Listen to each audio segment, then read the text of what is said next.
Take a dollar bill out of your wallet. Seriously, look at it. You've probably held one thousands of times, bought coffee with it, paid for gas, left it as a tip. Maybe your grandparents even slipped one into your birthday card when you were a kid. It's one of the most familiar objects in America. Yet almost nobody asks the simplest question. Why this face? Out of every person who has ever lived, why George Washington? Why Abraham Lincoln? Why Andrew Jackson?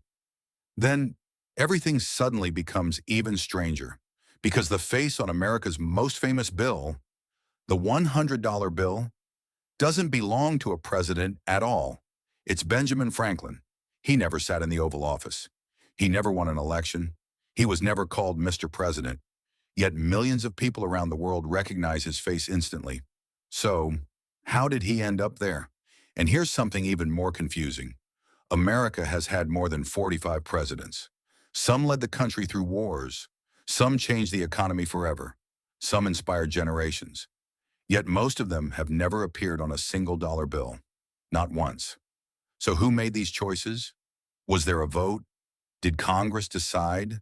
Did one president simply choose his favorites? No. The real answer begins with a country that couldn't even agree on what money should look like.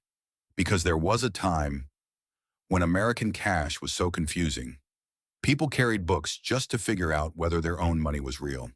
That chaos eventually led to one of the strictest rules in American history. Picture America 200 years ago. You finish a long day at work. Your employer finally pays you. You walk into a nearby store. The shopkeeper looks at your money. "I'm sorry. We don't take those." Back then, America didn't have one official paper currency. Thousands of private banks printed their own money. Every bank had a different design. Some showed eagles.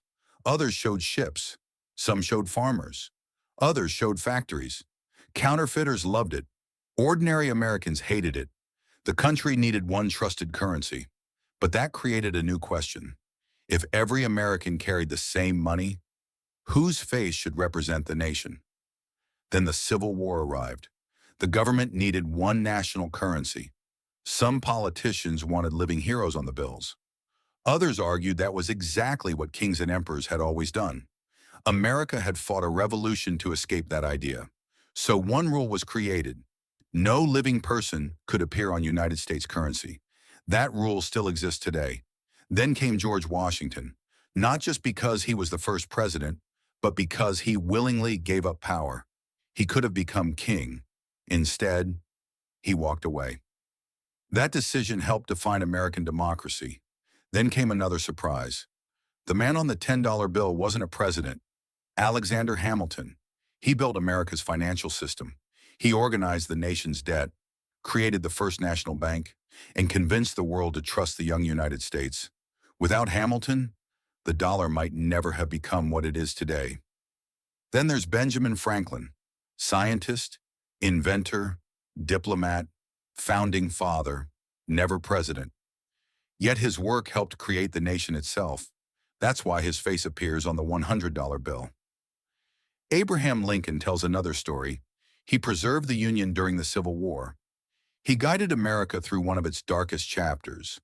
His portrait reminds Americans that some leaders don't just build a country, they save it.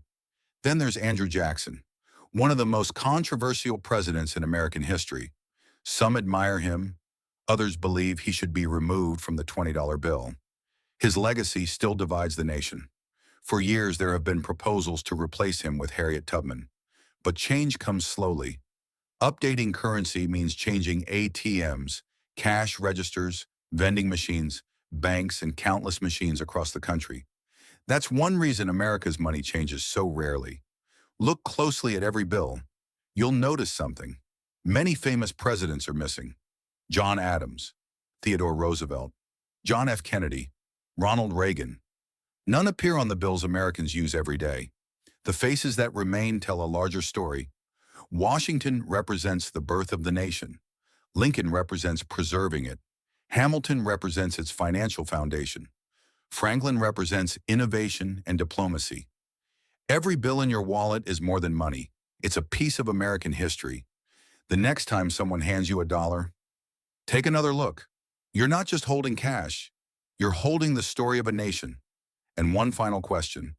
If America created a brand new bill tomorrow, whose face should be on it? Do share your views in the comment section.